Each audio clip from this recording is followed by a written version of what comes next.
The shooting range sat in darkness. Fort Bragg's restricted training sector, off limits after 2,200 hours. Chain link fence, padlocked gates, warning signs every 20 feet. Authorized personnel only. But someone was inside. Commander Garrett Kincaid heard it first. The distinctive crack of a Barrett M82, a .50 caliber anti-materiel rifle. One shot, pause. Another shot. Precise intervals. Professional rhythm. He checked his watch. 2,347 hours. Kincaid moved through the darkness, his prosthetic left leg clicking softly against the asphalt. 48 years old, 26 in service. Delta Force until Fallujah took his leg and gave him a new mission, training the next generation of killers. The shots continued, methodical, unhurried. He approached the range entrance, hand on his sidearm. The gate hung open, lock picked clean. Professional work. Inside he could see her now. A woman. Small frame, maybe 5'3", 115 pounds soaking wet. Dark hair pulled tight. Range clothes. She worked the Barrett like she was born to it. Breakdown. Inspection. Reassembly. Muscle memory so ingrained it looked like meditation. Kincaid's jaw tightened. Civilians didn't handle Barretts. Hobbyists didn't pick government locks. And nobody, absolutely nobody, had business on his range at midnight. He moved closer, silent, using the shooter's focus against her. 20 feet away now, the woman chambered another round, sighted downrange. Her breathing slowed. Exhale. Pause. The moment between heartbeats. Kincaid struck. His hand clamped on her shoulder. Hard grip. Tactical advantage. Identify yourself, bitch. You're trespassing on restricted ground. She moved. Not panic. Not surprise. Pure reaction. Her body twisted, breaking his grip with technique that spoke of 1,000 hours of training. Her hand came up, not to strike, but to defend. Combat stance, weight balanced, eyes calculating distance and angles. But she stopped. Recognized the uniform, the rank, the authority. Kincaid's flashlight came up, and he saw her clearly for the first time. Young, mid-20s, athletic build. Eyes that had seen things, the kind of 1,000-yard stare you couldn't fake. And on her left shoulder, exposed by her tank top, a tattoo. The seal trident. But not just any trident. This one had details, modifications. The number 6 worked into the design. DevGru, SEAL Team 6. And below it, in elegant script, Daughter of Iceman. Kincaid's world stopped. He knew that name. Every operator worth a damn knew that name. Iceman. Admiral James Reeves. SEAL legend. Medal of Honor.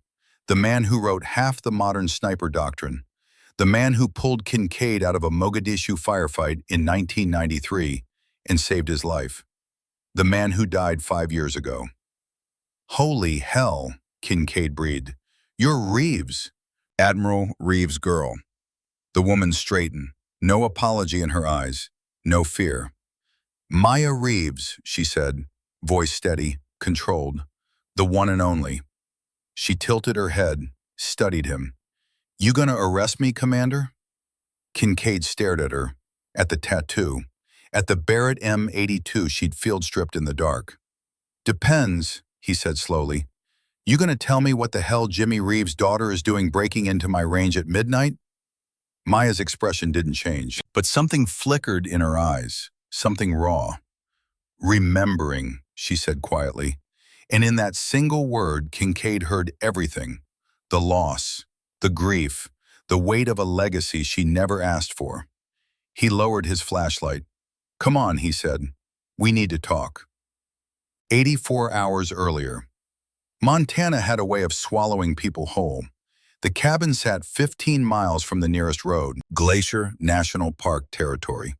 Wilderness that could kill you 6 different ways if you weren't careful. Bears, hypothermia, falls, avalanche, and if you were really unlucky, the kind of silence that made men go crazy. Maya Reeves woke at 04:45 hours. No alarm. Internal clock honed by 6 years of military discipline. She lay in the darkness for exactly 30 seconds. Breathing, listening, threat assessment, old habits. Outside, wind through pine trees, distant owl, creek water over rocks. Inside, empty cabin, no threats. Same as yesterday, same as the day before. Safe. She hated that word now. Maya rolled out of bed and dressed in the dark. Running clothes, weighted vest, 30 pounds, headlamp. The Sig Sauer P226 she kept loaded on the nightstand slipped into her waistband. Because safe was relative, and preparation was survival. The run was always the same, 12 miles, mountain trail, elevation gain 2,400 feet, time 73 minutes give or take. She ran alone, always alone.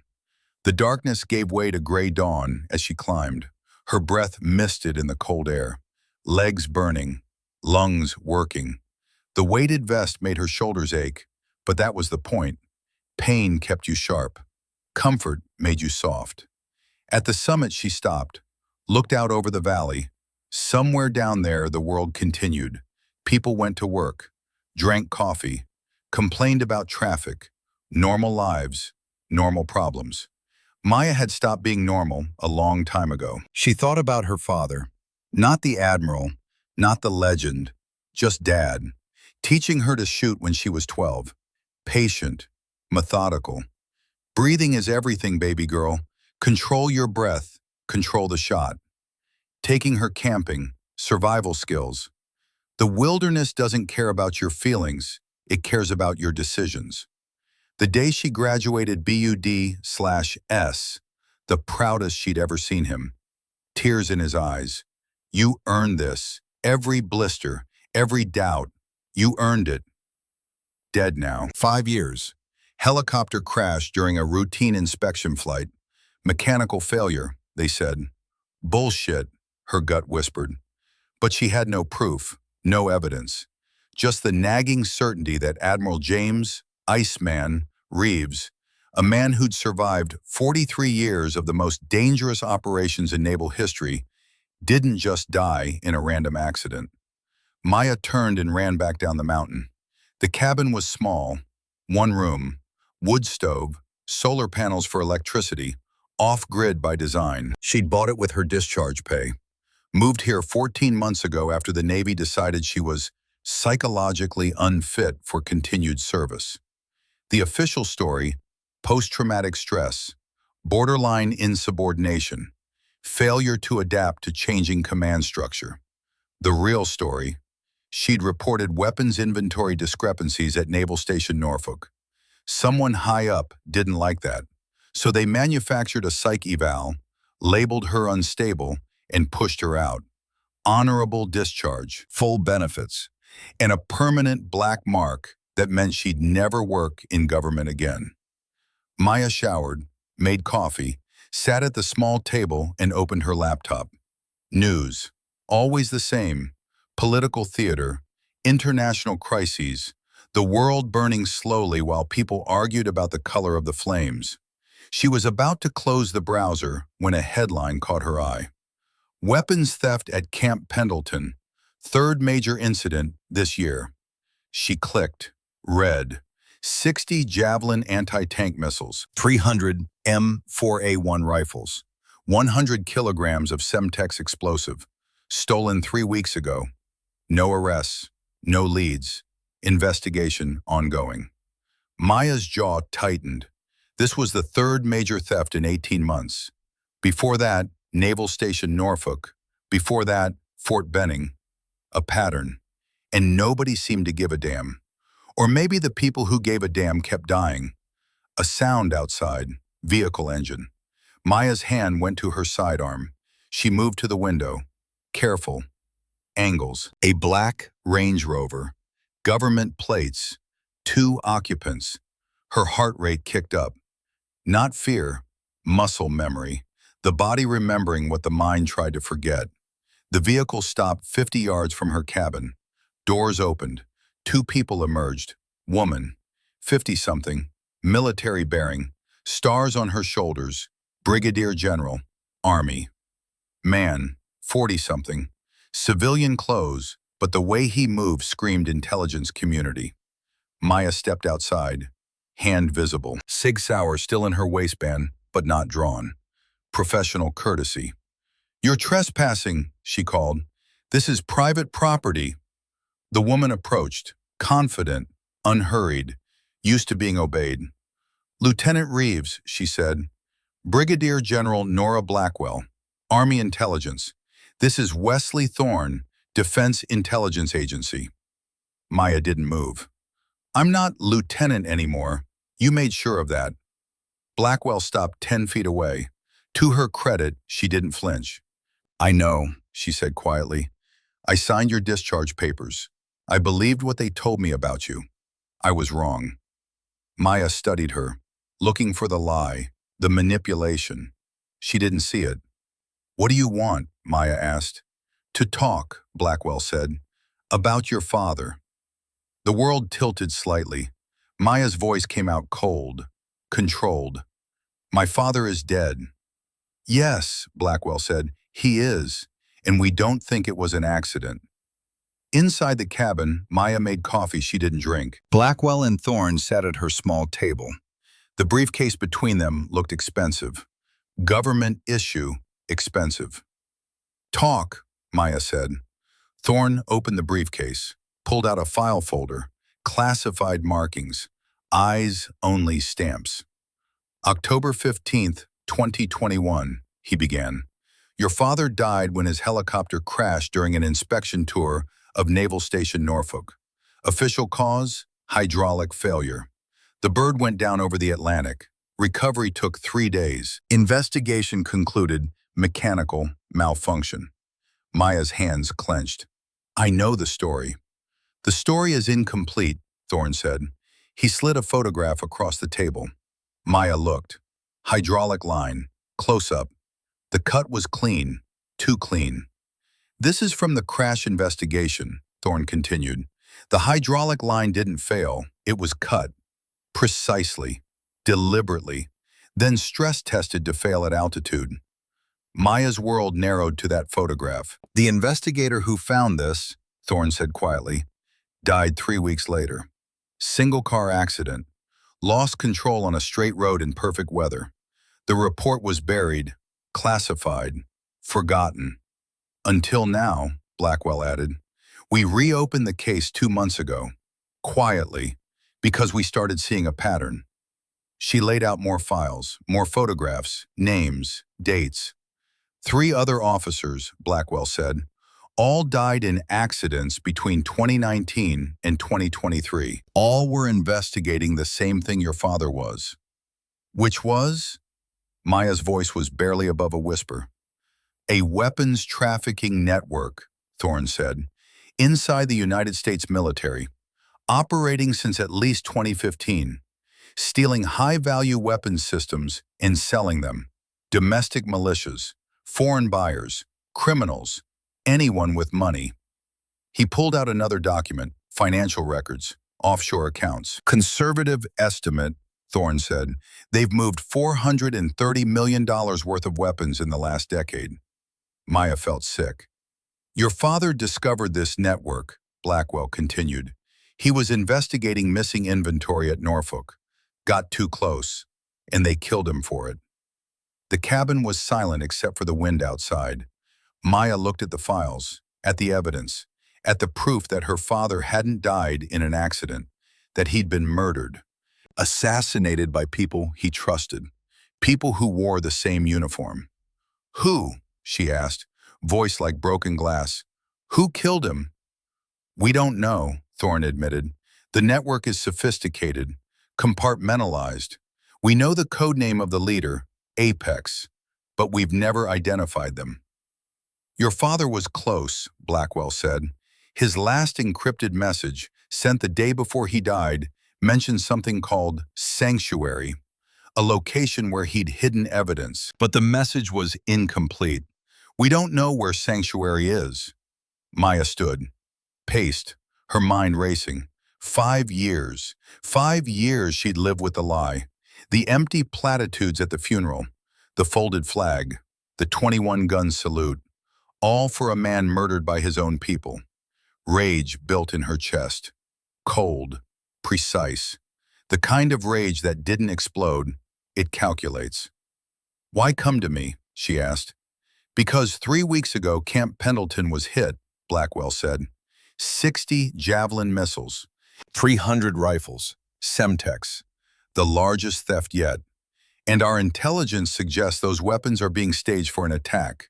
Here, on American soil. Timeline, approximately 15 days. Maya turned. "What kind of attack?" "We don't know," Thorne said, "but Javelin missiles can penetrate tank armor, building walls, ship hulls. Used correctly, they could kill thousands." Blackwell stood, faced Maya directly. "We need you," she said. "We need someone who understands how your father thought. Someone who can find sanctuary. Someone who can infiltrate this network and burn it down from the inside." Maya laughed, bitter. "You kicked me out, called me unstable, destroyed my career, and now you want my help?" "Yes," Blackwell said simply, "because I was wrong. Because your father was right. And because if we don't stop this, a lot of people are going to die." Thorne pulled out one more item, a small key. "Safety deposit box key. This was in your father's personal effects," he said. "Filed incorrectly. We only found it last month. Box number 1847, First National Bank, Virginia Beach.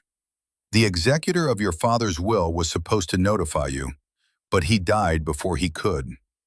"Another accident?" Maya asked. "Robbery," Thorne said. "But nothing was stolen except his laptop, which contained files related to your father's estate." Maya took the key. It was warm from Thorne's hand. She thought about her father, about justice, about the people who killed him walking free for 5 years. "I'll need resources," she said. "Equipment, access, and I work alone." "No," Blackwell said. "You work with Commander Garrett Kincaid." Maya frowned. "Who?" Blackwell pulled out a photograph. A man, late 40s, prosthetic leg visible, scarred face, hard eyes. Delta Force, retired. He runs counter-terrorism training at Fort Bragg now. He and your father served together. Mogadishu, 1993. Several operations in the 2000s. Your father trusted him with his life. Maya studied the photo. Something familiar about the eyes. "Your father's last message mentioned him by name," Thorne added. "Said, 'Trust Kincaid.' Nothing else, just that." Maya looked at Blackwell, at Thorne, at the files spread across her table. 5 years of grief, 5 years of questions, and now finally a chance for answers. "When do I start?" she asked. Virginia Beach, 28 hours later. The bank was old, historic district, the kind of place where money whispered instead of shouted. Maya sat in a private room, the safety deposit box in front of her, small, unremarkable. Her hands shook slightly as she inserted the key. Inside she found a handwritten letter, her father's precise script, a USB drive, unmarked, 2 photographs, and another key, smaller, unknown purpose. Maya picked up the letter first. The paper was expensive, her father's personal stationery, dated October 10th, 2021, 5 days before his death. She began to read. "My dearest Maya, if you're reading this, I'm gone. Not by accident, not by fate, by design. Apex is coming for me because I got too close to the truth. I've documented everything, names, transactions, proof. It's all in Sanctuary, but Sanctuary's location is encrypted, hidden in the one place they'd never think to look. The tattoo I gave you on your 18th birthday. Remember? You thought it was just a beautiful design. It's more than that, baby girl. The scroll work contains coordinates, latitude and longitude, hidden in plain sight. Only someone who knows what to look for can see them. You'll need Kincaid to decode it. Garrett Kincaid, the man in the photograph. He was my spotter in Desert Storm, pulled me out of Mogadishu when I took shrapnel, saved my life in a dozen operations you'll never read about. He's the only man outside of family I trust completely. I'm sorry, Maya. Sorry I won't be there to walk you down the aisle someday. Sorry I won't meet my grandchildren. Sorry I put this burden on you. But I know you. You're stronger than I ever was. Smarter. Better. Finish this for me. Find sanctuary. Expose Apex. Burn their network to ash. And when it's done, when justice is served, I want you to do something for me. Live. Not survive. Live. Find happiness. Find love. Find peace. Don't let this consume you the way the work consumed me. You are my greatest accomplishment, Maya. Not the medals, not the missions. You. I love you. Always. Forever. Dad. Maya read it 3 times.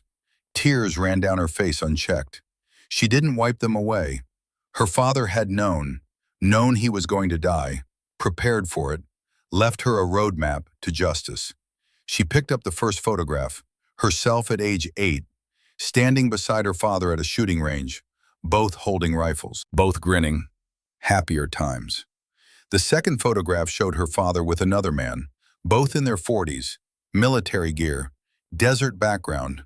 The back of the photo had her father's handwriting. Kincaid, trust him with your life. Dad. Maya examined her own tattoo in the bathroom mirror. She'd gotten it at 18. Her father's gift. He'd taken her to a specific artist, spent hours perfecting the design. She thought it was artistic flourish, meaningful but decorative. Now she looked closer. The scroll work around the seal trident, elegant curves, flowing lines, and hidden within them, numbers, coordinates, latitude, longitude, 36 degrees, 54 minutes, 23 seconds north, 76 degrees, 12 minutes, 45 seconds west. So subtle you'd never notice unless you knew what to look for. Her father, always thinking 3 moves ahead. Maya photographed the tattoo, sent it encrypted to Blackwell with a single message. I'm in. Where's Kincaid? The response came 30 seconds later. Fort Bragg. He's expecting you. Fort Bragg, North Carolina. 36 hours later. The base sprawled across 160,000 acres, home to the 82nd Airborne, Special Operations Command, and ghosts, the kind that walked in the shadows of classified operations and never spoke about what they'd seen. Maya cleared security. Her credentials were temporary, contractor status. Enough to get her on base, but not enough to raise questions.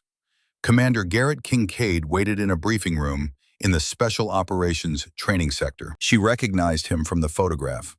Older now, harder. The prosthetic leg was visible when he stood, left side, below the knee. Fallujah, Blackwell had said. IED, the kind of injury that ended careers. But Kincaid hadn't ended. He'd adapted. Sit, he said, voice like gravel. No pleasantries. Maya sat. They studied each other. Operators assessing operators, looking for weakness, finding none. You look like him, Kincaid finally said. Same eyes, same way of watching everything at once. You knew my father. Jimmy Reeves was my best friend for 28 years, Kincaid said. He saved my life. I owe him everything. He pushed a file across the table. But I owe you the truth. Your father and I served together in operations you'll never read about. Somalia, 93, Iraq in the 2000s, Afghanistan. Everywhere the shit hit the fan, we were there. Maya opened the file.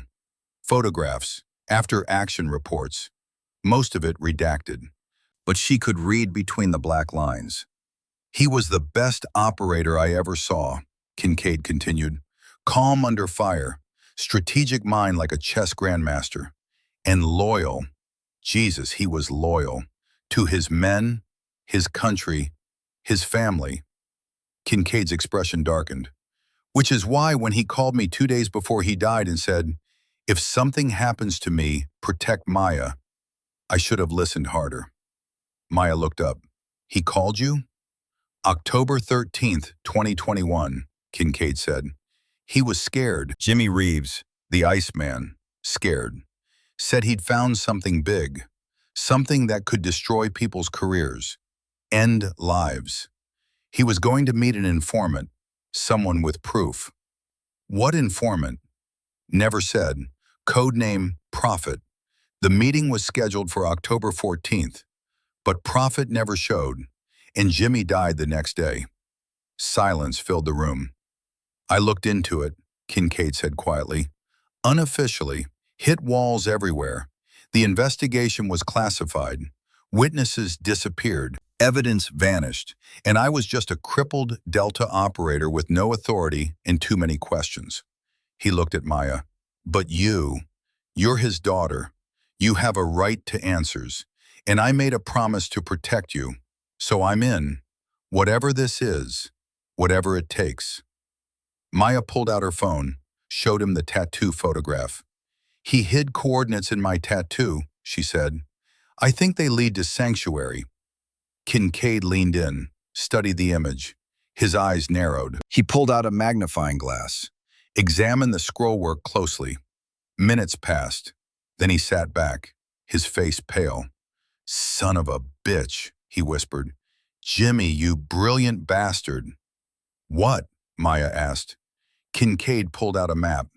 GPS coordinates. Triangulation. 36 degrees, 54 minutes, 23 seconds north. 76 degrees, 12 minutes, 45 seconds west, he said. "That's Dismal Swamp, Virginia, North Carolina border." "A swamp?" "Not just any swamp. 112,000 acres of hell. Impassable terrain. Wildlife that'll kill you, and perfect for hiding something you never want found." He looked at Maya. "Your father and I cached equipment there. 2019. Black op that never made it to the books. Emergency supplies, documents, insurance policy in case something went sideways."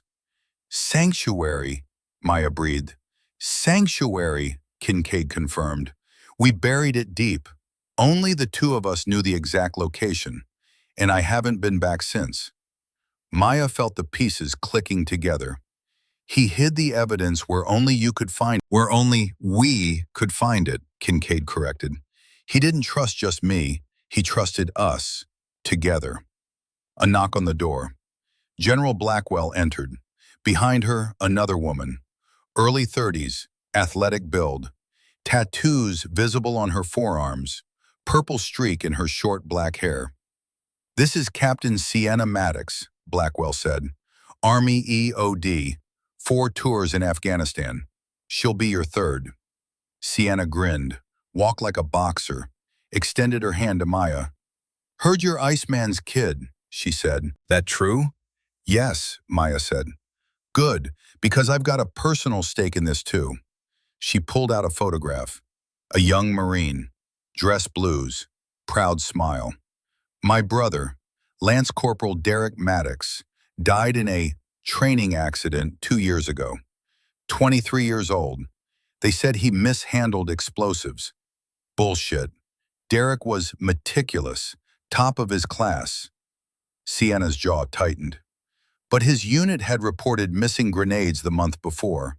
He was asking questions, getting close to something. Then boom, accident, case closed." She looked at Maya, at Kincaid. "So if we're burning down a weapons trafficking network, I want in, for Derek." Blackwell cleared her throat. "The mission is simple. Infiltrate Dismal Swamp, retrieve evidence from Sanctuary, identify Apex, stop the attack, dismantle the network." "Simple," Sienna said dryly. "I like her optimism." Kincaid stood. "We deploy in 48 hours. Tonight, we plan. Tomorrow, we prep. Day after, we go dark." "One problem," Maya said. "If Apex killed my father for getting too close, they'll be watching for anyone who follows his trail." Then we don't follow his trail, Kincaid said. We create a new one. Make them think we're going one direction while we hit from another. Blackwell nodded. I'll coordinate deception operations, make noise, draw attention away from Dismal Swamp. What about support? Sienna asked. Extraction? Backup? None, Blackwell said flatly. This is black. Off books. If you're caught, I've never heard of you. If you die, there's no medal, no funeral, nothing. Maya smiled grimly. Just the way Dad would have wanted it. That night, Maya couldn't sleep. She found herself walking through the base, past barracks, training facilities, obstacle courses where soldiers learned to be weapons. Her feet carried her to the shooting range. Closed, locked. But locks were just puzzles, and Maya had been trained by the best. She picked it in 40 seconds. Inside, the range smelled like gunpowder and oil. Familiar, comforting. She found a Barrett M82 in the armory, signed it out under false credentials, carried it to Lane 7. Lane 7 was where her father had taught her to shoot high-caliber rifles. 16 years old, summer before her senior year. This isn't about strength, he'd said. It's about control, breathing, patience. Maya assembled the Barrett in the darkness. Muscle memory, meditation. She loaded, chambered, sighted downrange, breathed. And in the space between heartbeats, she squeezed the trigger. The recoil slammed into her shoulder. The muzzle flash lit up the darkness. The target downrange, 800 yards, took the round center mass. Again, breath, aim, fire, again, again. She was lining up another shot when she heard footsteps behind her. The voice cut through the darkness, sharp, authoritative. She turned to face Commander Garrett Kincaid. He studied her tattoo, the trident, the hidden coordinates, the legacy written on her skin. Then he smiled, thin, dangerous. No, he said, I'm going to help you finish what your father started. He looked at the Barrett, at the targets downrange, at the precision of her shooting. Jimmy taught you well, he said. He taught me everything, Maya replied. Not everything, Kincaid said, but we've got 48 hours. Let me show you what he learned in the field, the things he couldn't write down, the things you need to survive what's coming. Maya lowered the rifle, extended her hand. Then let's get started, she said. And in that moment, beneath the stars, on a shooting range in North Carolina, the team that would hunt Apex was born. 3 warriors, 1 ghost, and a mission that would either save thousands or kill them all. The clock was ticking. 15 days until the attack, and Apex was watching, always watching. 48 hours became 36, became 24. Time collapsed when you were planning an operation that could get you killed. The briefing room at Fort Bragg became their war room. Maps covered the walls, satellite imagery, topographical surveys of Dismal Swamp, weather patterns, ingress routes, extraction points. Kincaid stood at the head of the table, pointer in hand, every inch the Delta Force commander he used to be. Dismal Swamp, he began. 112,000 acres of the worst terrain God ever created. Average depth, 3 feet of water over mud that'll suck you down like quicksand. Cypress trees so thick you can't see 10 feet in any direction. Wildlife includes cottonmouth snakes, black bears, and alligators. Temperature this time of year, low 40s at night. Hypothermia is a real threat. He pointed to a section of the map marked in red. Sanctuary is here, 3.2 miles from the nearest access point.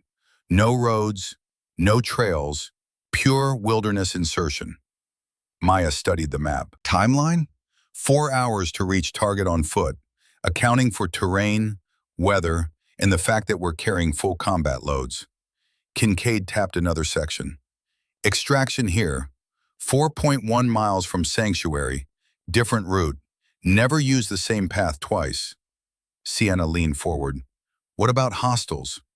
If Apex knows we're looking, they'll be watching the obvious entry points, Kincaid said, so we don't use the obvious entry points. He traced a route on the map.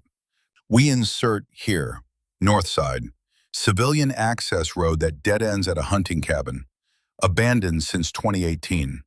We stage there, then foot mobile into the swamp after dark. Night insertion, Maya said. Limited visibility, harder for them to track us. And harder for us to navigate, Sienna pointed out. Kincaid smiled. Which is why we have this. He pulled out a small device. Military GPS. Hardened. Encrypted. Preloaded with waypoints. Even if we lose satellite, the inertial guidance will get us close. Wesley Thorne entered the room. The DIA analyst looked like he hadn't slept in days. He probably hadn't. We have a problem, he said. Everyone turned. Thorne pulled out his laptop, projected an image on the wall. Surveillance footage from Fort Bragg's main gate, time-stamped 3 hours ago. A black SUV, civilian plates, 2 occupants. This vehicle entered the base using contractor credentials, Thorne said. Cleared security, drove to the Special Operations Sector, parked for 17 minutes, then left. So? Sienna asked. So the contractor company doesn't exist, Thorne said. The credentials were forged. Good forgeries, they passed our system. But I dug deeper. Shell company, registered in Delaware, dissolved 2 years ago. The room went cold. Someone was watching us, Maya said quietly. Thorne nodded. Gets worse. I did a sweep of this building, found this. He held up a small device, smaller than a dime, sophisticated electronics. Listening device, he said. Private sector, expensive. Planted in the wall clock approximately 48 hours ago. The moment Maya and Kincaid had first met in this room. Apex knows we're here, Kincaid said. Knows we're planning something. But do they know what?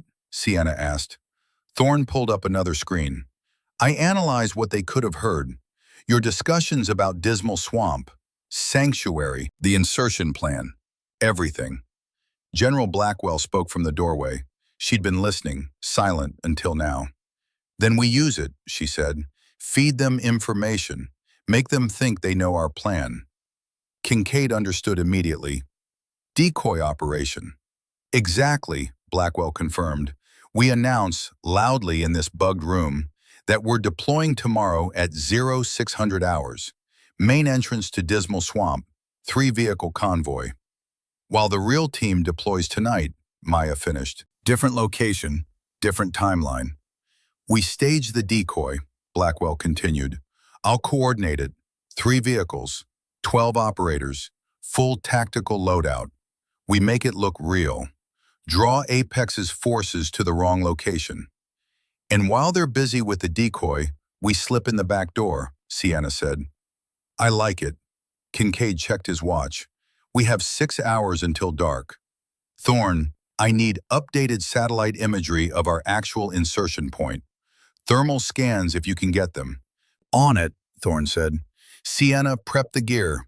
Night vision, suppressed weapons, minimal noise signature. Roger. Maya with me. We need to talk about what we're walking into. Maya followed Kincaid out of the briefing room, down a corridor, through a secured door, into an armory that smelled like gun oil and steel. Kincaid pulled out a case, opened it. Inside, a rifle. Mark 11 Mod 0, the SEAL sniper weapon. Suppressed, night-capable optics, the kind of tool that turned a skilled operator into a ghost. This was your father's, Kincaid said quietly. His personal weapon. I've been keeping it maintained, waiting for the right time to pass it on. Maya stared at the rifle. She'd seen her father carry it, clean it, treat it like an extension of himself. He'd want you to have it, Kincaid said, for this mission, for what's coming. Maya reached out, touched the stock. Her father's hands had held this. His eye had looked through this scope. His finger had squeezed this trigger. There's something else you need to know, Kincaid said.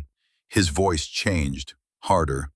Sanctuary isn't just an evidence cache. It's a memorial. Maya looked up. When we buried it in 2019, your father knew he might not make it out of whatever he was investigating. So he left more than documents. He left a message. For you. Recorded. Personal. What kind of message? I don't know. He recorded it alone. Put it in a sealed container. Said if anything happened to him, you'd need to hear it. Maya's throat tightened. He knew, even back in 2019, he knew they'd come for him eventually. Your father was a lot of things, Kincaid said, but stupid wasn't one of them. He saw the pattern, the missing weapons, the dead investigators. He knew that getting to the truth meant becoming a target. He paused. The question is, are you ready to hear what he has to say? Maya lifted the MK-11, felt its weight, its balance. Perfect. Like her father had built it specifically for her hands. I'll find out in about 6 hours, she said. Night came fast. The team assembled in civilian clothes, unmarked vehicle, tourist couple and their guide, if anyone asked, hiking gear visible in the back, camping equipment, nothing tactical, nothing that screamed military operation. Kincaid drove, Maya rode shotgun, Sienna in back checking equipment hidden beneath camping supplies. They left Fort Bragg at 21:43 hours. The decoy team would deploy at 0600 tomorrow. Loud, obvious, drawing all the attention. By then, Maya's team would already be 3 miles deep in Dismal Swamp. Or dead. The drive took 2 hours. North through Carolina back roads. No highways. No traffic cameras. The kind of route that didn't exist on GPS. Kincaid knew it by heart. They reached the staging point at 2,347 hours. The hunting cabin sat dark and empty, abandoned, windows broken, door hanging loose. Perfect. Inside they changed, tactical gear, plate carriers, night vision, suppressed weapons. Maya slung the MK-11 across her back. Sienna carried an M4 and enough explosives to level a building. Kincaid moved with practiced efficiency despite the prosthetic leg. Comms check, Kincaid said. They tested encrypted radios, earpieces, throat mics, everything worked. Rules of engagement, Kincaid continued. We're going dark. No outside communication once we enter the swamp. Thorne will monitor from remote, but we can't risk transmission that Apex might intercept. What if we need extraction? Sienna asked. We don't. We walk out or we don't come out at all. Sienna grinned. My kind of mission. Kincaid looked at Maya. You ready? Maya checked her rifle, chambered around, felt the familiar weight. Let's finish this, she said. They entered Dismal Swamp at 0042 hours. The world changed immediately. Sound dampened. The trees absorbed everything, voices, movement, breath. Fog rolled through like something alive. Visibility dropped to 20 feet even with night vision. Water, everywhere, cold, seeping through boots within the first 100 yards. Kincaid navigated by GPS and memory. Maya followed. Sienna covered the rear. Spread formation, professional spacing, no talking, hand signals only. The swamp whispered, wind through cypress trees, water lapping against roots. Anna moving in the darkness.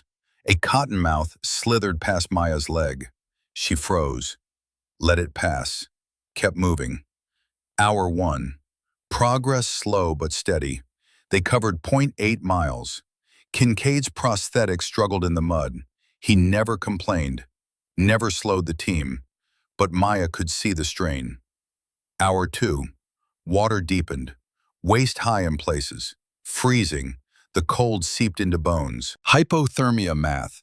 At 40 degrees, in wet clothes, you had maybe 3 hours before the shivering became uncontrollable. They had to keep moving, keep generating heat. Hour 3. Sienna raised her fist. Stop signal. Everyone froze. She pointed. Thermal signature, 200 yards behind them. Moving. 8 heat blooms. Human-sized. Tactical spacing. They were being followed. Kincaid made a decision with hand signals. Move faster, create distance, avoid contact if possible. They increased pace. The water fought them. Mud sucked at boots. Branches caught gear. But they moved with the silence of operators who trained for exactly this. 30 minutes later, the thermal signatures were closer. 150 yards, gaining. Whoever was following them knew the terrain, moved with confidence, professional. Not weekend militia members, Tier 1 operators. Kincaid changed course, led them deeper into the worst part of the swamp, where the water was deeper, the trees thicker, where amateurs would flounder. But the followers didn't flounder. They adapted, kept coming. Maya tapped Kincaid's shoulder, signaled, set ambush. Kincaid hesitated, looked at his GPS. They were still a mile from sanctuary, but the math was simple. If they didn't deal with the pursuit, they'd be compromised, surrounded, dead. He nodded. They found a natural choke point, narrow channel between massive cypress trees. Only path forward unless you wanted to swim through deeper water. Sienna placed claymore mines. Hidden, triggered remotely, 2 on the left, 2 on the right. Kill zone perfectly defined. Maya climbed, slow, careful, up into a cypress tree, 40 feet up, branches wide enough to support her weight. Perfect sniper position. Kincaid circled right, took position behind a fallen log. M4 ready, suppressor attached. Sienna held the detonator, waited. The followers appeared 15 minutes later. 8 men, professional tactical gear, night vision, suppressed weapons, military bearing.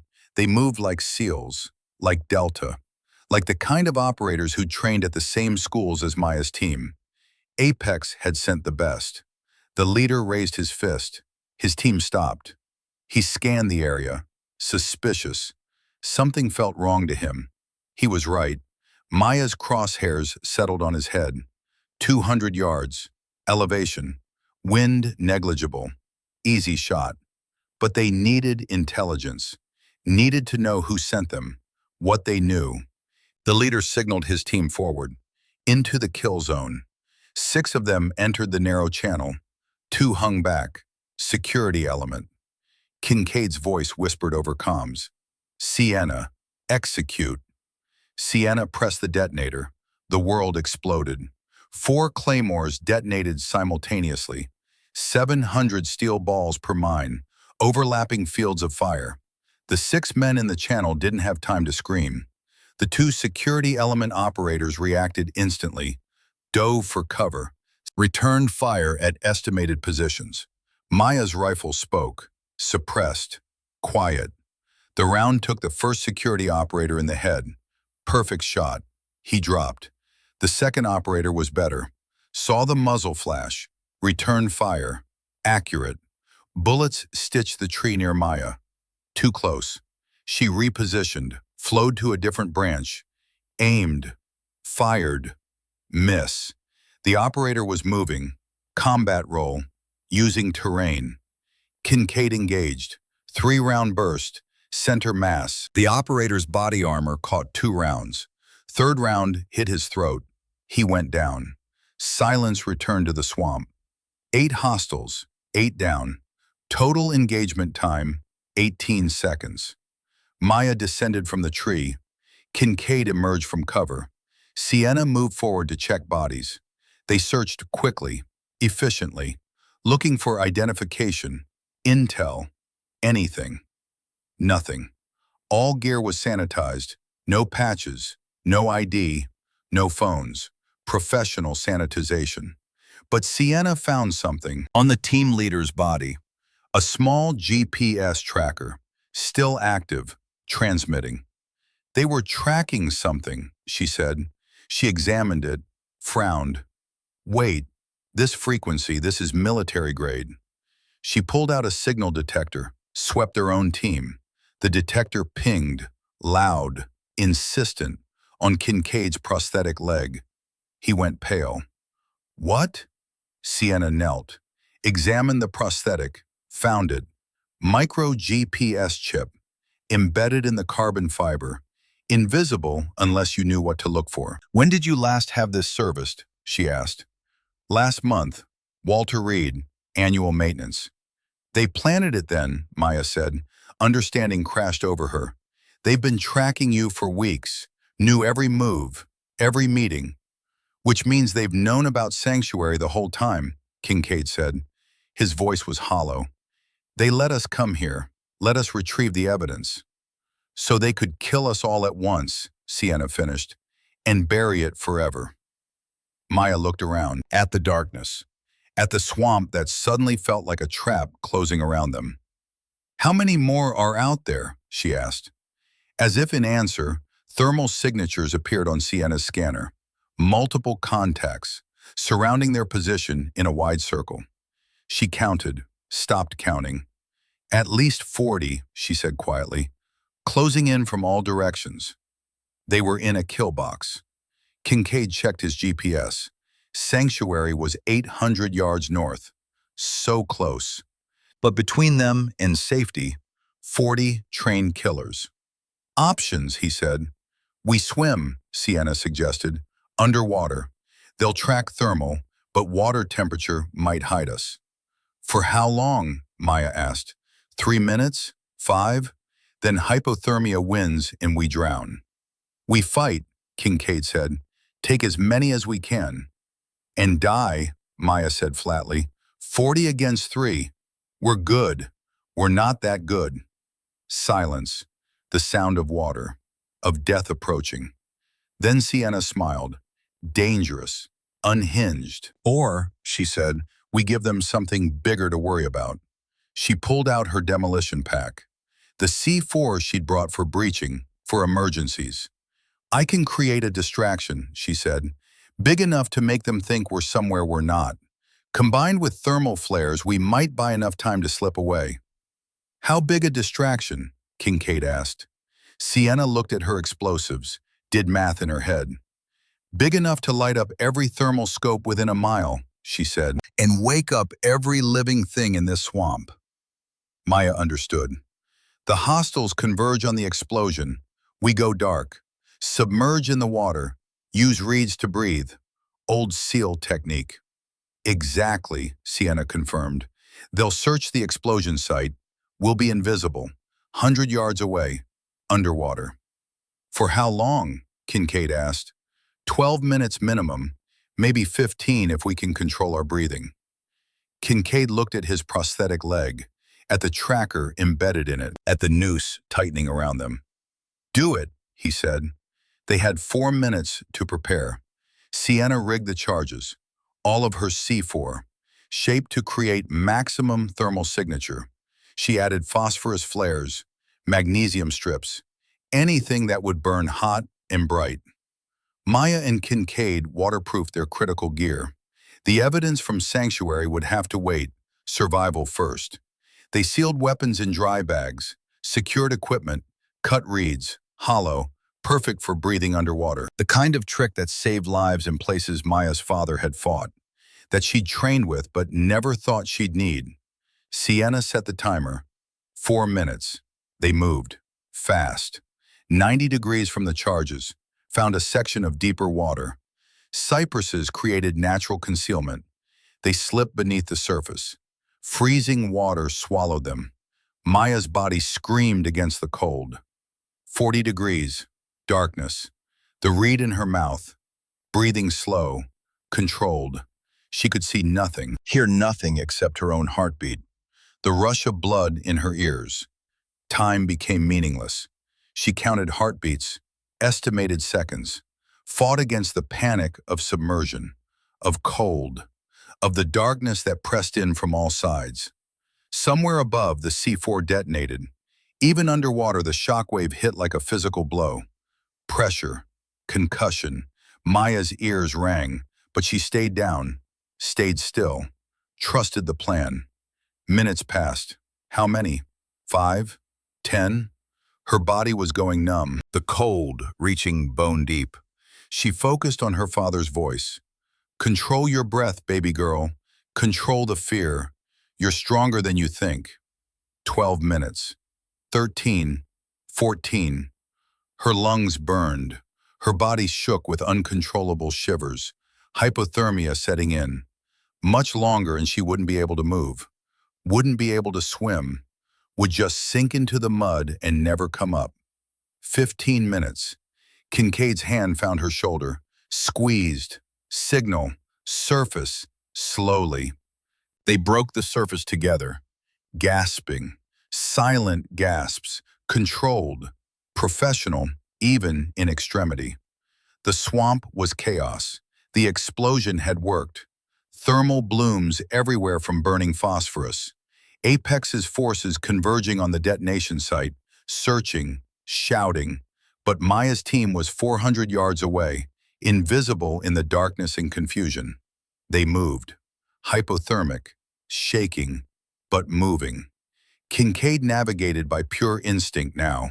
GPS soaked, night vision compromised, just memory and will. 30 minutes of stumbling through darkness.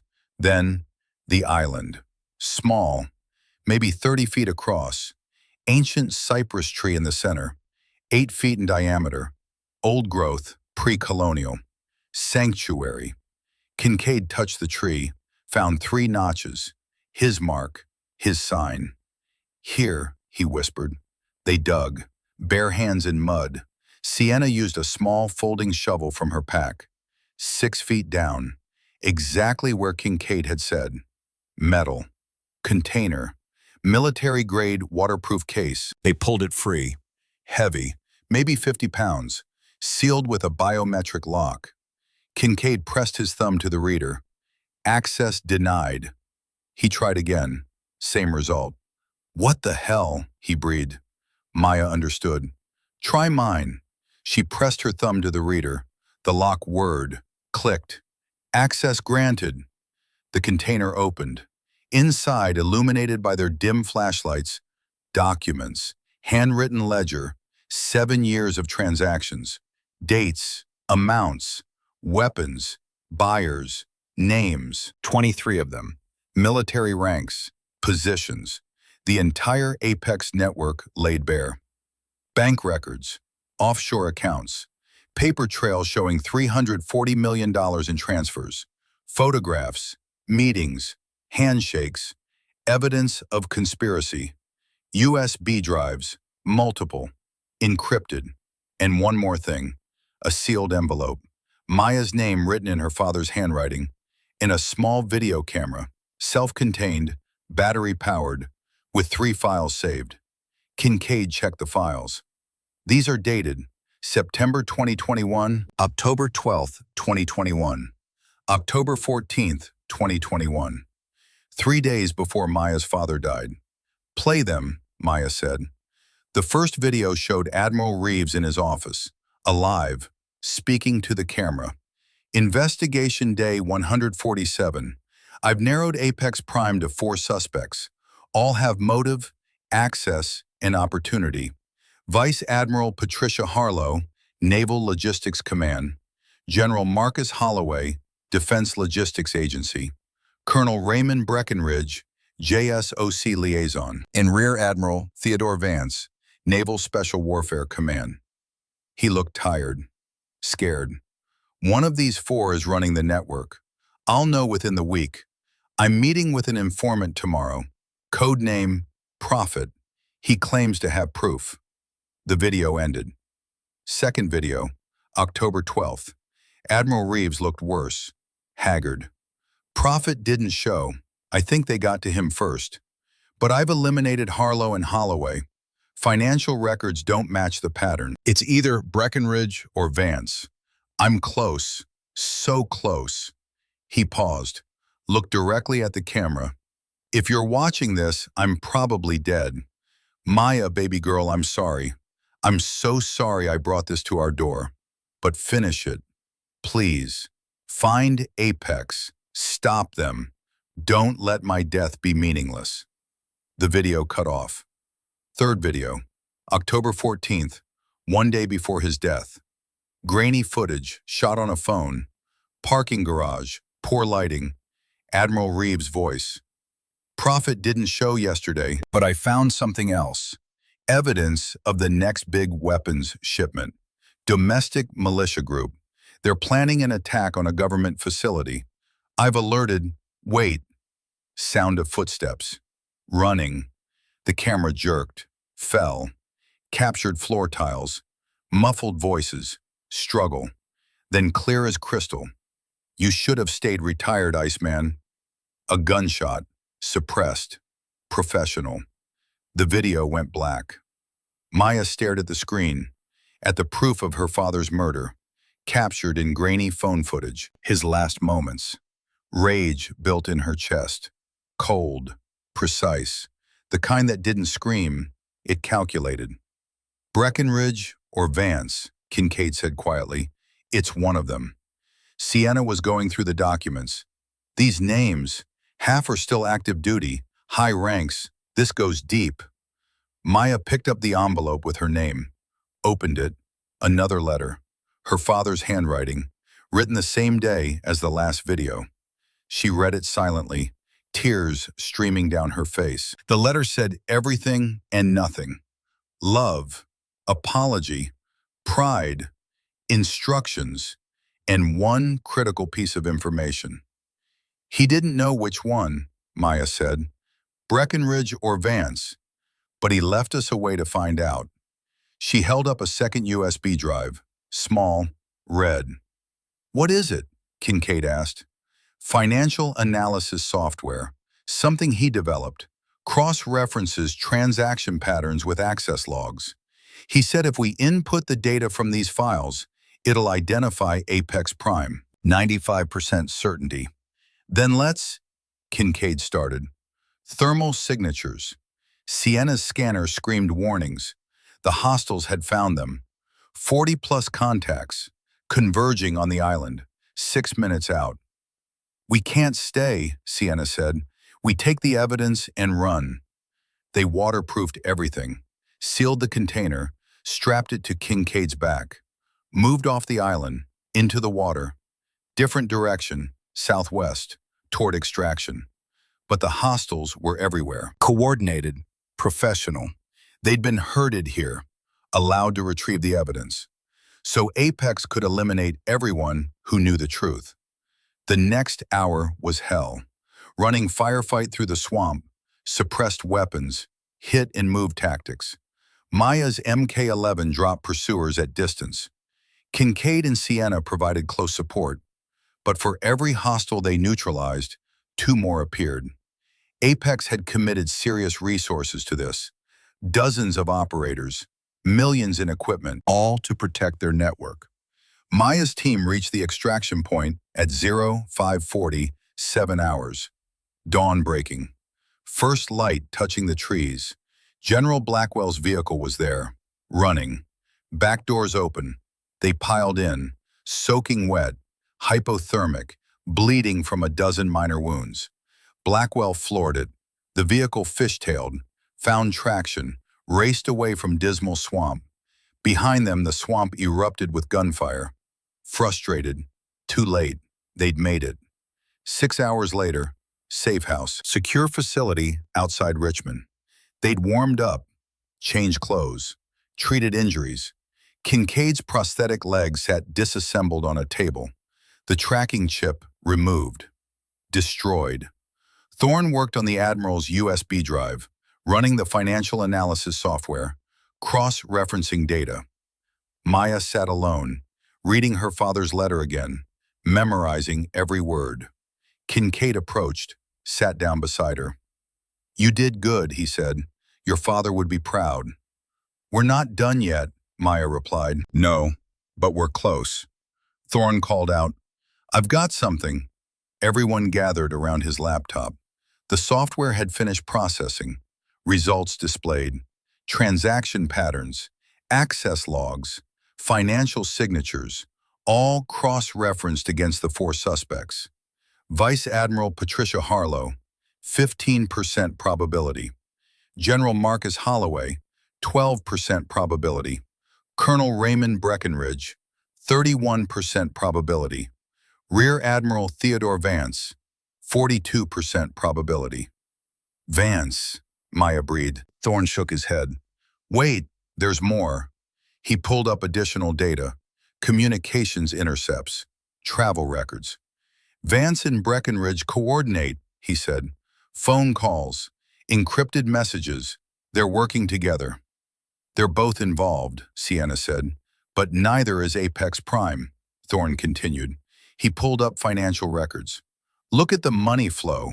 Vance and Breckenridge receive payments, but they also make payments to a fifth account, untraceable, offshore, larger sums. They're lieutenants, Kincaid said, not the leader. Exactly, Thorne confirmed. Apex Prime is someone else, someone not on your father's suspect list, someone with access to classified SEAL information, someone close enough to know everything, but invisible enough to avoid suspicion. He ran another analysis. This one focused on access patterns. Who had clearance to the information Apex needed? Who could move freely through Naval Special Warfare Command? Who could coordinate across multiple branches? One name appeared, Master Chief Petty Officer Donovan Creed. The room went silent. Maya felt like the ground had dropped away.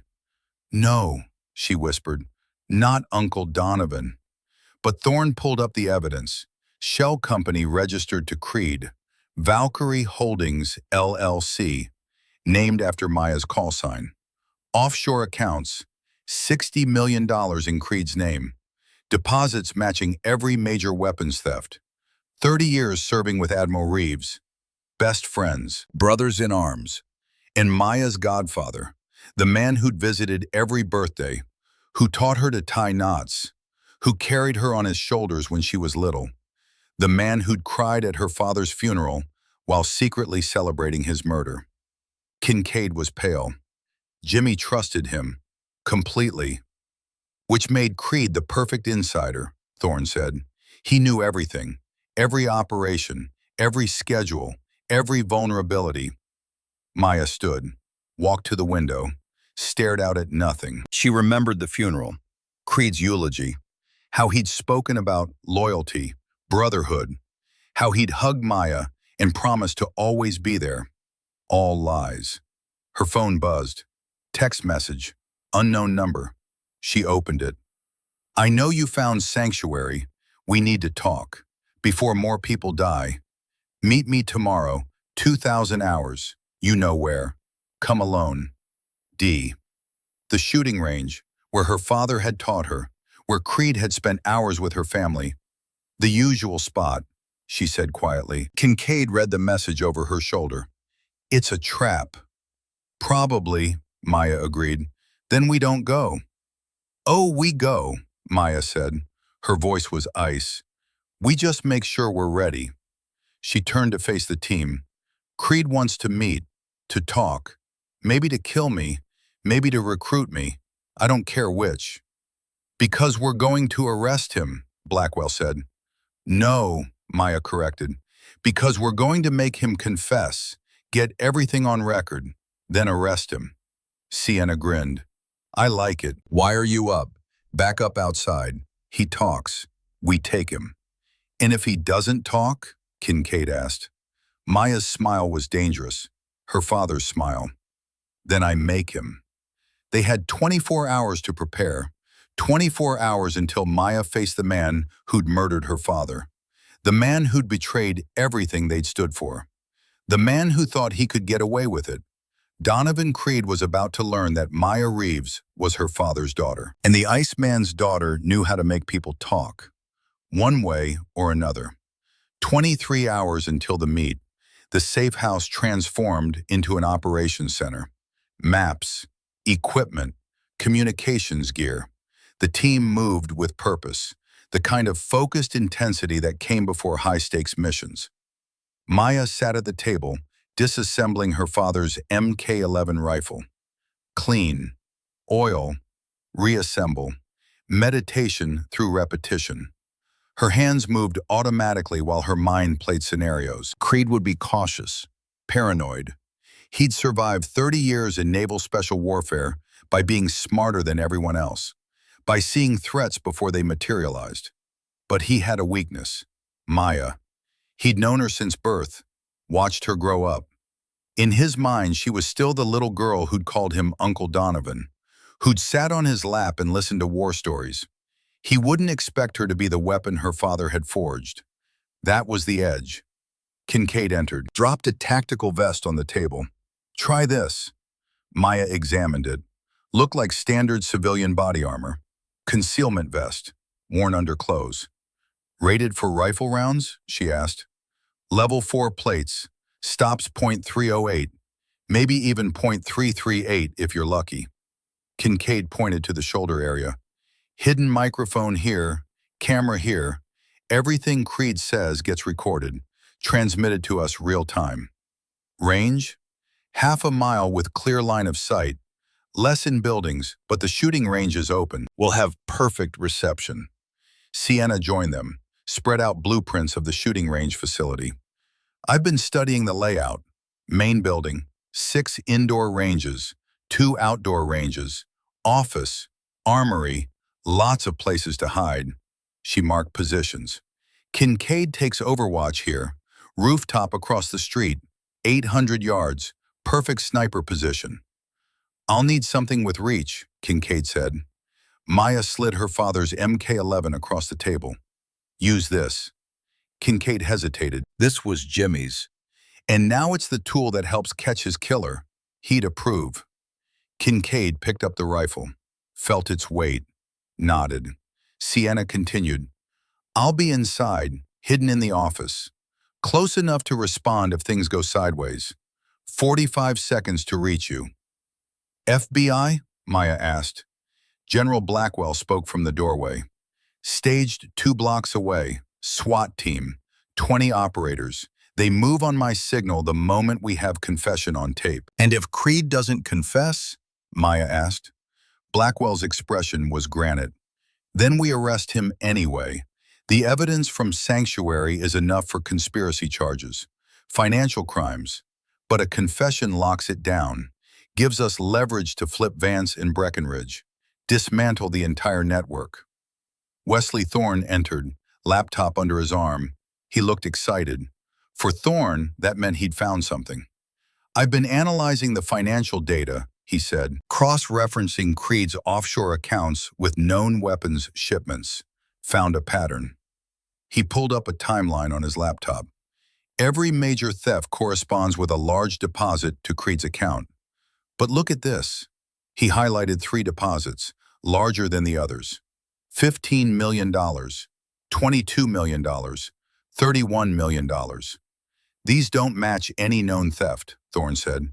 "They're payments for something else, something big, and they're all dated within the last 6 months." "The Pendleton theft was 3 weeks ago," Kincaid said.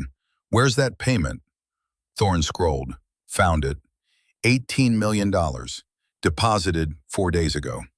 "But look at the next scheduled transfer," he said. "A pending transaction. $85 million, dated March 15th, 12 days from now." "That's not a payment for stolen weapons," Maya said. "That's payment for a successful operation." "The attack," Sienna breathed. "Whatever they're planning, March 15th is the deadline." Blackwell leaned in. "Can you trace where that payment's coming from?" Thorne shook his head. "Routing through 6 countries, shell companies, cryptocurrency conversions. Whoever's funding this knows how to hide money." "Doesn't matter," Maya said. "We stop Apex, we stop the attack." But something nagged at her. The timeline, March 15th, 12 days. What was special about that date? She pulled out her phone, searched, found it. "USS George Washington," she read aloud. "Change of command ceremony. Norfolk Naval Station, March 15th. Secretary of Defense attending. Chief of Naval Operations, 12 admirals, 200 VIP guests." The room went cold. "That's the target," Kincaid said. "Aircraft carrier, packed with senior military leadership." Thorne pulled up the data from Sanctuary. The Pendleton theft. 60 Javelin missiles. "Javelins have a range of 2.5 miles, he said. Fire and forget guidance. Designed to penetrate tank armor. But they'd also punch through a carrier's home. 60 missiles, Sienna calculated, fired from multiple positions, overwhelming the ship's defenses. Hits below the waterline, flooding. The carrier could sink. With 2,000 crew aboard, Blackwell said quietly, plus the VIP attendees, total casualties could exceed 3,000. Maya felt sick. This wasn't just terrorism, this was decapitation, removing the entire top tier of naval leadership in one strike. The chaos afterwards, Kincaid continued, power vacuum, emergency appropriations, defense contractors making billions, and Apex's network positioned to profit from all of it. We need to move up the timeline, Blackwell said. Alert Norfolk, cancel the ceremony. And tip off Apex that we know, Maya countered. They'll scatter, change the plan, hit a different target. We'll never catch them all. So what do you suggest? Maya looked at the calendar, at the clock, at the weight of innocent lives balanced against operational security. We proceed as planned, she said. Meet with Creed tomorrow. Get his confession. Then we have leverage. We can flip him, make him give up the attack plan, the exact locations of the shooters, everything. And if he doesn't flip? Blackwell asked. Then I make him, Maya said. Her voice carried the certainty of someone who'd been trained to do impossible things. Kincaid studied her, saw the steel beneath, the operator her father had built. All right, he said, we do this Maya's way, but we need contingencies, backup plans, because Creed didn't survive 30 years by being careless. They spent the next 12 hours planning every detail, approach routes, communication protocols, emergency extraction procedures, what-if scenarios stacked on top of what-if scenarios. Maya memorized it all, the kind of mission prep that separated professionals from amateurs. At 1900 hours, she changed clothes, civilian, jeans, jacket loose enough to hide the body armor, weapon, her SIG P226, tucked in a concealment holster. She looked at herself in the mirror, her father's eyes stared back. A knock on the door. Kincaid. You don't have to do this, he said. We can find another way. There is no other way, Maya replied. Creed knows me, trusts me, or thinks he does. That's the only reason he's willing to meet. He might try to kill you, then he'll fail. Kincaid almost smiled. Jimmy used to say the same thing right before walking into situations that should have killed him. Did they? Obviously not, but it wasn't for lack of trying. He handed her something, small, metal, worn, her father's dog tags. Found these in Sanctuary, Kincaid said. Jimmy left them for you. Thought you should have them. For luck. Maya took them, felt the weight, the engravings worn smooth from decades of wear. Reeves, James A., U.S.N., O positive, seal. She put them around her neck, under her shirt, against her heart. Thank you, she said. Kincaid gripped her shoulder. Bring him down, Maya. For Jimmy, for all of us. I will. The shooting range sat on the outskirts of Richmond. Private facility. Members only. Closed after 1900 hours except for special arrangements. Creed had made a special arrangement. Maya arrived at 1955 hours, 5 minutes early. Tactical advantage. Time to assess, to prepare. The parking lot was empty except for one vehicle. Black SUV. Government plates. Creed's ride. She parked, checked her gear, body armor, mic, camera, weapon, everything in place. Her earpiece crackled. Kincaid's voice. Ghost, I have you visual. You're clear to approach. Copy, she whispered. Viper in position, Sienna added. Office is secure. 45 seconds to your position if needed. Acknowledged, Blackwell's voice. FBI is staged. We're ready. Maya took a breath, stepped out of the vehicle. The range looked different at night. Familiar but foreign. She'd spent hundreds of hours here as a teenager. Her father teaching, Creed watching, offering advice, playing the supportive uncle, all performance, all lies. The front door was unlocked. She entered. The lobby was dark. Emergency lighting only. Shadows everywhere. Maya, the voice came from deeper inside. Creed's voice, warm, grandfatherly. The voice of 1,000 childhood memories. She followed it. Through the lobby, into range 7. The range where her father had taught her to shoot high-caliber rifles. Creed stood at the firing line. Tall, silver hair, distinguished, 60 years old but fit. The kind of man who commanded respect by presence alone. He turned, smiled, but the smile didn't reach his eyes. "Hello, sweetheart," he said. "It's been too long." Maya stopped 30 feet away, combat distance, too far for him to rush her, close enough to talk. "Uncle Donovan," she said, voice neutral. "You look so much like your father," Creed continued. "Same eyes, same way of standing, like you're ready for a fight at any moment." "I learned from the best." "Yes, you did." Creed moved slowly, hands visible, non-threatening. "I assume you're recording this, your people listening." "No point lying." "Yes." Creed nodded. "Good. Let them hear, let them understand." He walked to the shooting bench, picked up something, a pistol, Beretta M9, standard issue. Kincaid's voice in her ear. "Weapon. I have no shot. Too many walls." Creed didn't point it at Maya, just held it. Familiar. Comfortable. "Do you know why I asked you here?" he said. "To kill me, like you killed my father." Creed flinched, actually flinched, as if the accusation hurt. "I didn't want to kill Jimmy," he said quietly.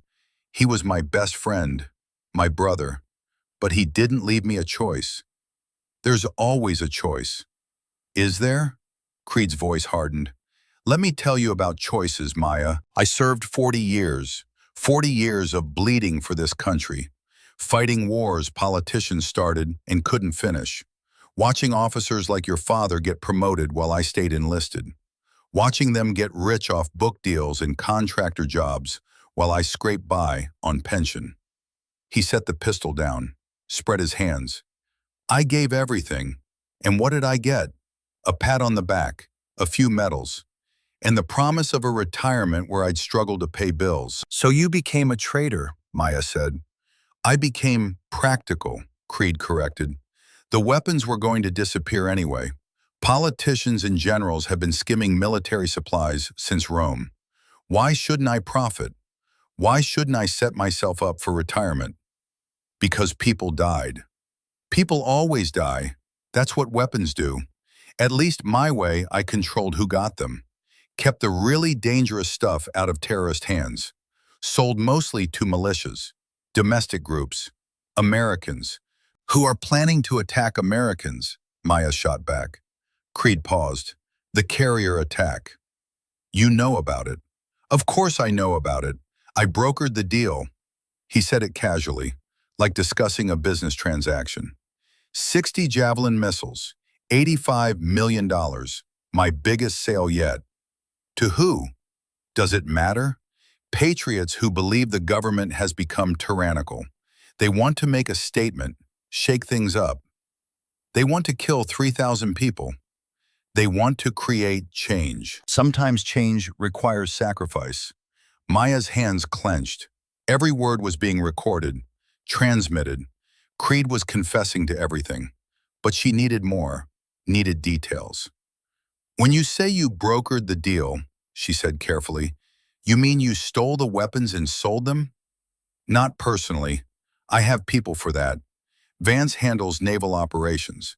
Breckenridge coordinates with Army assets. Others I've recruited over the years. It's a network, beautiful in its efficiency. And you're the center, apex." Creed smiled, proud. "Master Chief Petty Officer Donovan Creed. 40 years of being invisible. Perfect position to see everything, know everything. Move in circles from the lowest enlisted to the highest brass." He picked up the pistol again, not threatening, just familiar. Your father almost ruined everything, he continued. Jimmy started asking questions in 2019, noticing patterns. I tried to redirect him, feed him false leads, but he was too smart, too persistent. So you killed him. I tried everything else first, offered him a cut, tried to convince him the system was corrupt anyway. But Jimmy believed in honor, duty, all those values they drill into you at the academy. Creed's expression darkened. He was going to report me, destroy my network, send me to prison. After everything we'd been through together, all the times I saved his life, he was going to throw me away like garbage. So you sabotaged his helicopter. I did what was necessary, just like I'm doing what's necessary now. He raised the pistol, pointed it at Maya. Kincaid's voice. I don't have a shot. Maya, get down. But Maya didn't move. She stood still, hands visible, non-threatening. You're not going to shoot me, Uncle Donovan. Why not? You came here to arrest me, to destroy everything I built. Because you loved my father, and you love me. That's real. I can see it in your eyes. Creed's hand wavered. Don't. You're not a monster. You're a man who made bad choices, who justified them over time. But somewhere inside, you're still the man who carried me on his shoulders, who taught me to tie knots, who cried at my father's funeral. I said, don't. Killing me won't change anything. The evidence is already out. Your network is compromised. Vance and Breckenridge will be arrested within hours. The attack on the carrier will be stopped. It's over. Creed's hands shook. The pistol wavered. But you can still do one thing right, Maya continued. Tell us where the shooters are, how the attack is planned. Save those 3,000 lives. Be the hero you always wanted to be. For a moment, something flickered in Creed's eyes. Regret, pain, the weight of choices compounding over years. Then it died. I'm sorry, Maya, he said, but I'm not going to prison, and I'm not letting you walk out of here. He steadied the pistol, aimed at her chest. Maya moved. Years of hand-to-hand training compressed into 2 seconds. She dropped low, rolled right. Creed tracked her, fired. The round hit her body armor, stopped. Felt like being kicked by a horse, but she kept moving. Closed the distance. 5 feet, 3 feet. Creed fired again. Missed. Too rushed. Maya's hand shot up, deflected his weapon arm. Classic disarm technique. Twist. Lever. The pistol clattered to the ground. But Creed was no amateur. 60 years old but still trained. Still deadly. His elbow came back. Caught Maya in the jaw. Stars exploded. She stumbled. Creed grabbed her. Attempted a chokehold. Professional. Textbook. Maya tucked her chin, denied the hold, struck backwards, elbow to ribs. Once, twice, felt something crack. Creed grunted, loosened his grip. She spun, broke free, created distance. They faced each other, both breathing hard, both bleeding. I taught you to fight, Creed said. Dad taught me better, Maya replied. They engaged again. Brutal, efficient, no wasted motion. Creed had experience, decades of combat, but Maya had youth, speed, and the absolute certainty that she was right. The fight raged across the shooting range. They crashed into benches, walls, equipment. Creed got Maya in a joint lock, hyperextending her elbow. Pain shot through her arm, but she used the pain, channeled it, twisted in a direction he didn't expect, broke the lock, countered with a strike to his knee. Creed's leg buckled. The same leg he'd injured decades ago. Never fully healed. He went down, tried to rise. Maya kicked the pistol away, drew her SIG P226, aimed at his head. Don't move. Creed looked up at her, blood on his face, defeat in his eyes. Do it, he said. Pull the trigger. Be your father's daughter. Maya's finger touched the trigger. Pressure. Steady. All she had to do was squeeze. Justice for her father. Revenge for the betrayal. An ending. But she heard her father's voice. Anyone can pull a trigger, baby girl. It takes strength to show mercy. She lowered the weapon slightly. You're right, she said. I am my father's daughter, which is why I won't become a murderer like you. She aimed at his kneecap, fired. The shot was surgical. Perfect placement. Creed screamed, collapsed fully. That's for my father, Maya said. Doors crashed open. Sienna rushed in, weapon drawn, followed by FBI SWAT, 20 operators flooding the range. They secured Creed, applied medical aid, read him his rights. General Blackwell entered, looked at Maya, at the subdued Creed. Well done, Lieutenant. But Creed laughed, pain-filled, bitter. You think you've won? He said through gritted teeth. You stopped nothing. The attack is already in motion. Shooters are in place. Weapons positioned. You'll never find them in time. Maya knelt beside him. Then tell us where. Go to hell. The carrier, USS George Washington, March 15th. Where are the shooters? Creed just smiled, blood on his teeth. Blackwell's phone rang. She answered, listened. Her face went pale. We have a problem, she said. Vance and Breckenridge. We sent teams to arrest them 2 hours ago. And? Breckenridge's ranch in Montana. Empty. Looks like he cleared out days ago. Vance? Dead. Found in his Pentagon office 30 minutes ago. Single gunshot to the head. Staged to look like suicide, but forensics says murder. The room went silent. Maya looked at Creed, at his smile. You killed them, she said. Your own partners. Loose ends, Creed replied.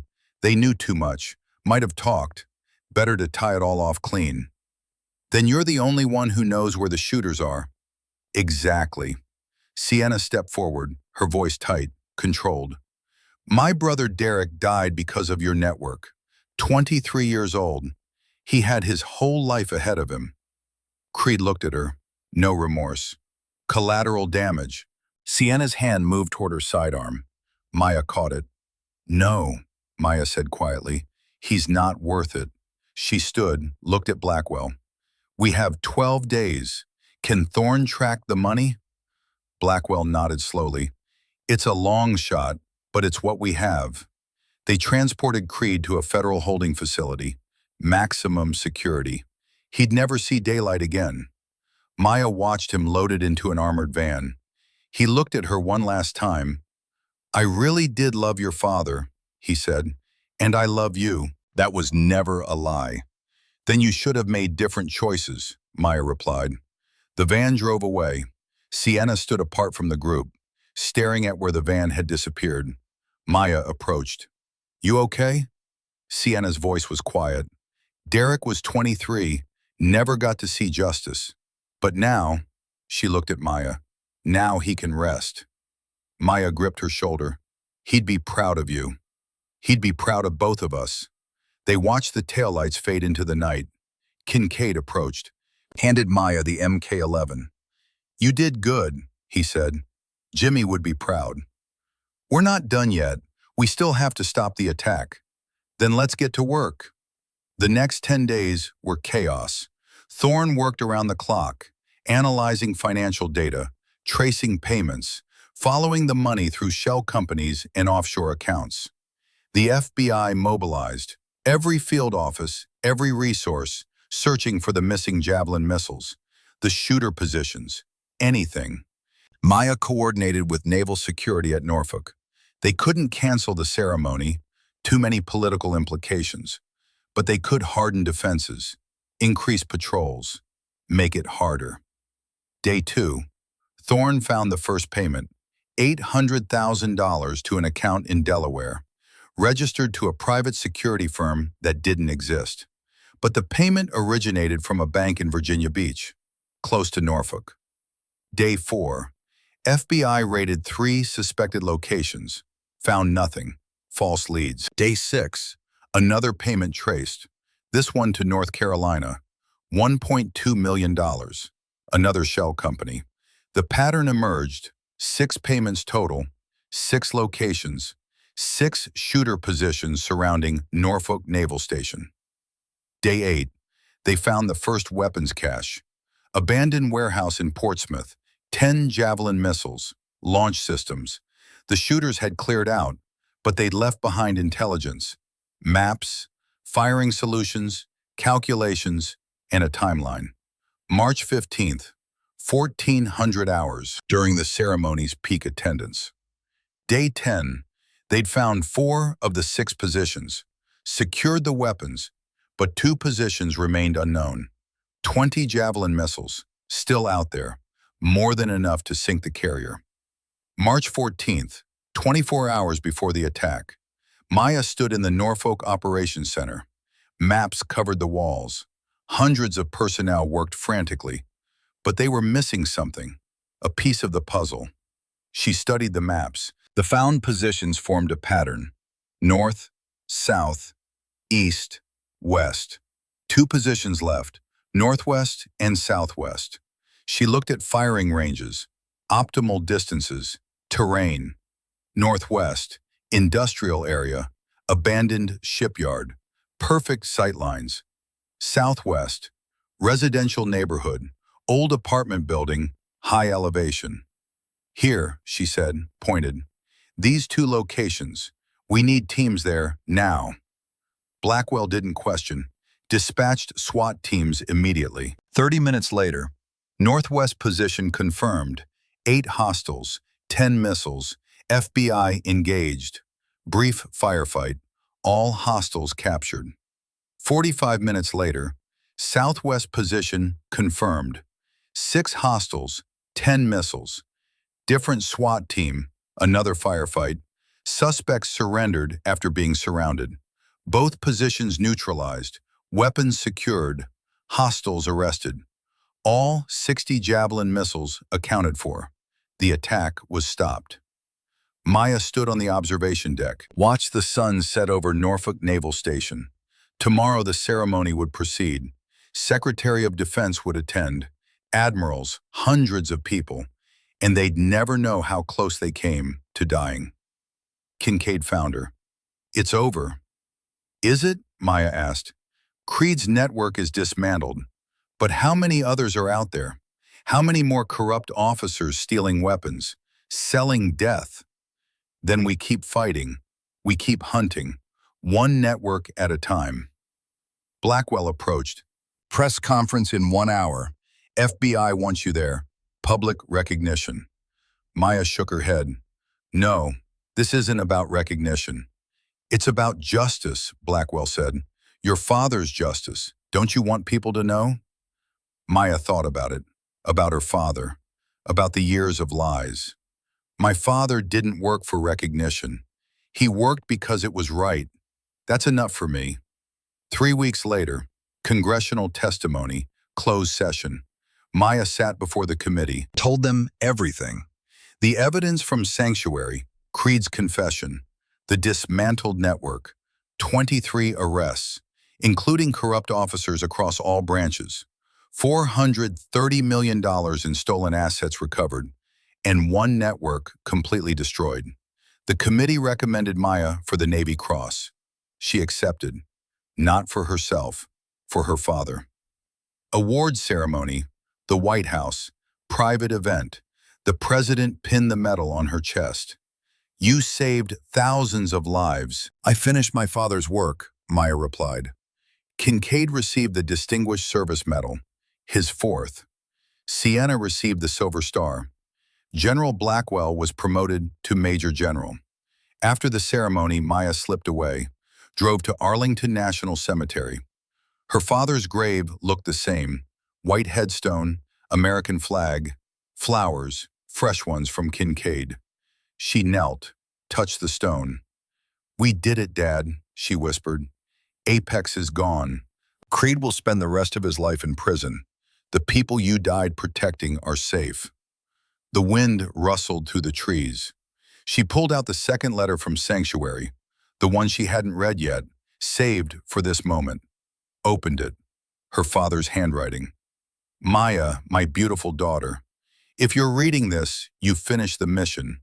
Apex is defeated. I knew you could do it, but more importantly, I knew who you'd become. Not just a warrior, not just a SEAL, a woman of honor, courage, and compassion, stronger than I ever was. I'm sorry I couldn't be there to see you grow into the legend you're destined to be. But I see you now, in my mind, standing tall, victorious, free. One last thing. The shooting range where we spent so many Sundays, I bought it 3 years ago. It's in a trust. The deed transfers to you on your 27th birthday, April 12th, 2026. It's yours. Teach the next generation like I taught you. Legacy isn't about what we take from this world. It's about what we leave behind. You are my legacy, and I know you'll build your own. Until we meet again, my Valkyrie, all my love, always and forever, Dad. Maya cried, smiled, let the grief and joy mix together. April 12th, 2 weeks away, her 27th birthday, she'd have the range, a place to honor her father, to train the next generation, to build something lasting. Kincaid appeared beside her, silent, respectful. He left me the range, Maya said. I know, he told me, 3 years ago, made me promise to help you run it if anything happened to him. She looked up. Would you? Help me run it? Would be honored. They stood together, two warriors, bound by the memory of a man they both loved. What do we call it? Kincaid asked. Maya looked at the headstone, at her father's name. Iceman's Range and Training Center, she said, where legends are forged. 2 weeks later, grand opening. The range had been renovated, modern equipment, professional facilities, but still carrying her father's spirit. 12 students assembled, all women, all preparing for BUD/S. Maya stood before them, Kincaid beside her, Sienna guest lecturing. My father used to say, Maya began, that legends aren't born, they're forged through adversity, tempered by loss, defined by how they rise. She looked at each student, saw the determination, the hunger. Each of you has the potential to be legendary, not because you're the strongest or the fastest, but because you're here. You showed up, you refused to quit. She gestured to the range, to the training facilities, to the legacy. Welcome to Iceman's. Welcome to your legacy. Behind her, a mural covered the wall. Admiral James Iceman Reeves in full SEAL gear, eyes forward, determined, eternal. Beneath it, an inscription. In memory of Admiral James Iceman Reeves, SEAL, Father, Legend. His mission continues through those he inspired. Maya taught through the morning, shooting fundamentals, breathing techniques, the lessons her father had drilled into her. At lunch, Kincaid pulled her aside. There's something you should know, he said. I've been approached, quietly, about another network, similar to Apex, operating in different regions. Maya looked at him. Are we going after them? That's up to you. This is your life now. You can run this range, train the next generation, live in peace. Or you can do what your father did, hunt the corruption, root out the evil, fight the battles nobody else will fight. Maya thought about her father, about Creed, about the 3,000 lives saved, about the students inside who needed teachers, about the battles still being fought in shadows. What did my father choose? She asked. He chose both, trained during the day, hunted at night, never stopped serving. Maya looked at the range, at the mural, at the legacy she'd inherited. Then that's what I'll do, she said. Train them, inspire them, build them into warriors. She extended her hand to Kincaid. Together? He gripped it firmly. Always. Inside the range, the students waited. A new generation, ready to be forged. Outside, enemies still plotted in shadows. Corruption festered. Evil thrived. But Maya Reeves was watching. Her father's war was over.